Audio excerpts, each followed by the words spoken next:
There's a push to require a photo ID when voting in California, and it may be on the ballot for voters to decide this November.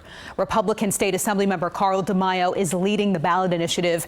It would require voters to show a government-issued ID and for elections officials to verify voter citizenship. Earlier this week, I spoke with Assemblyman DeMaio. Here's part of our conversation. Thank you so much for making time for us. Thank you very much for having me. You have been working for months to get an initiative on the ballot this year that would require voter ID in California elections moving forward. What's the status so far of your initiative? Well, I introduced this constitutional amendment a year ago, and I gave the politicians in Sacramento a chance to do the right thing, to give the voters, not just Republican voters, but Democrat voters as well, a common sense reform, voter ID, and of course, it also includes an audit of our voter rolls to clean them up and to make sure that we do citizenship verification. This is a comprehensive way to restore public trust and confidence. The Democrat politicians in Sacramento voted it down. So I went right outside the building that same afternoon and said, what the politicians refused to do, the citizens must now enact on our own.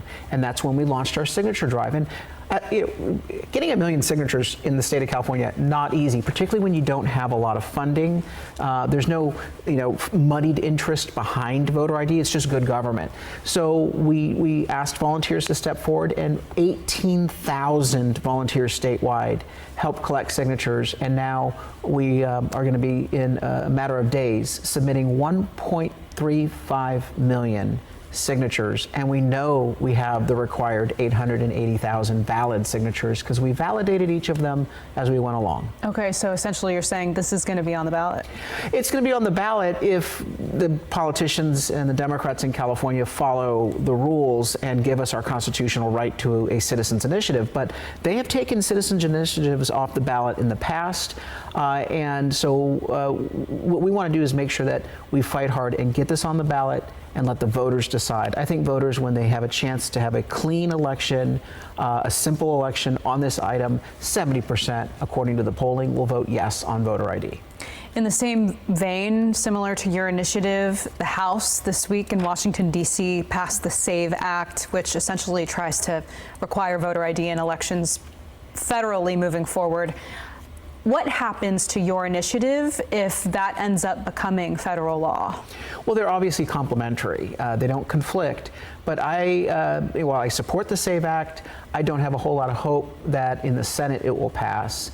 And so it's so important that we get a voter ID requirement in our state constitution to make sure that California does it right. This initiative will take California from the worst election practices to the best. And we can do that. And it doesn't have to be a partisan issue. This is not a Republican thing.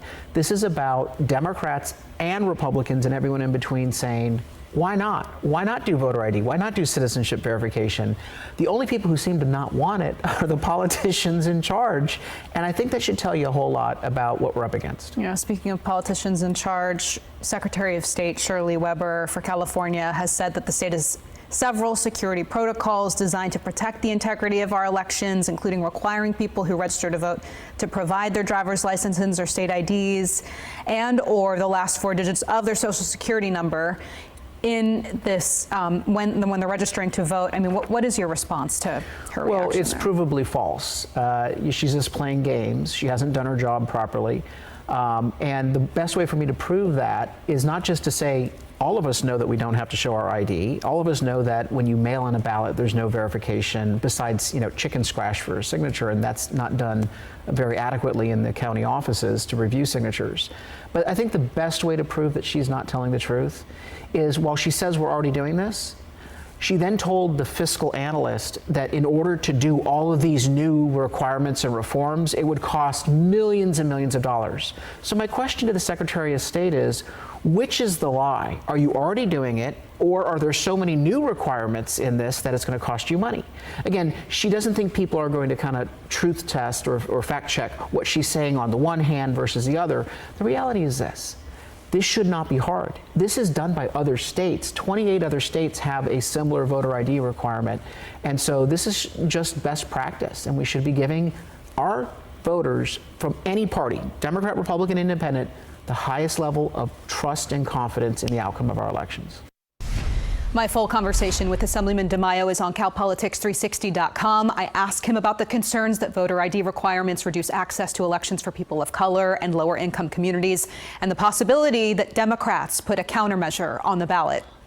After my interview with Assemblyman DeMaio, I reached out to the Secretary of State's office for an interview. She did sit down with me. Here's part of our conversation. Joining us now is California Secretary of State Shirley Weber. Secretary Weber, thank you so much for making time for us. Thanks for including us in the conversation. Secretary Weber, Assemblyman Carl DeMaio is competent. He has the signatures for his voter ID initiative to qualify for the ballot. What's your reaction to that? Well, that's fine. I mean, that's what the initiative process is all about, to give Californians an opportunity to participate in the process. I assume he probably tried the other method in terms of, as a legislator, to author bills himself, and if he were not successful, then this is a way to do it. So he has a right to do it. We welcome him into that process, and we will give him the fairness that his initiative deserves. He pointed to comments that you've made in the past about voter ID, and I'm just quoting him here. He said, he pointed to how you're already doing this work, but that there are so many requirements in a proposal like his that it's going to cost you more money. He said, quote, "Which is the lie?" I'm trying to figure out where he said his proposal was going to cost him more money, but that is not uncommon for people to make those allegations that are there and that are not true. So I'm not sure what he means by it's going to cost him more money. It may cost the people of California more time and create less opportunity for them. But that has never been the factor with regards to voter ID. It's not an issue about money. In fact, we don't make money the major issue in elections because when we sometimes have to do extra things that happen because we want to make sure that everyone's enfranchised, that they have the opportunity to vote, and we're not cutting corners and doing cheap stuff. And so when he's talking about money, maybe that's him.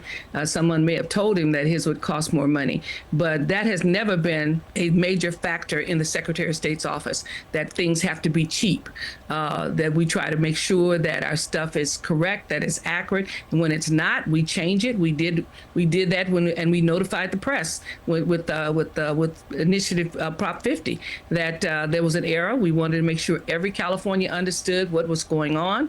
It was a typographical error, and we made that correction. We didn't do it on the cheap. We did it on the right. She and I talk a lot more about this. My full conversation with Secretary Weber is on CalPolitics360.com right now.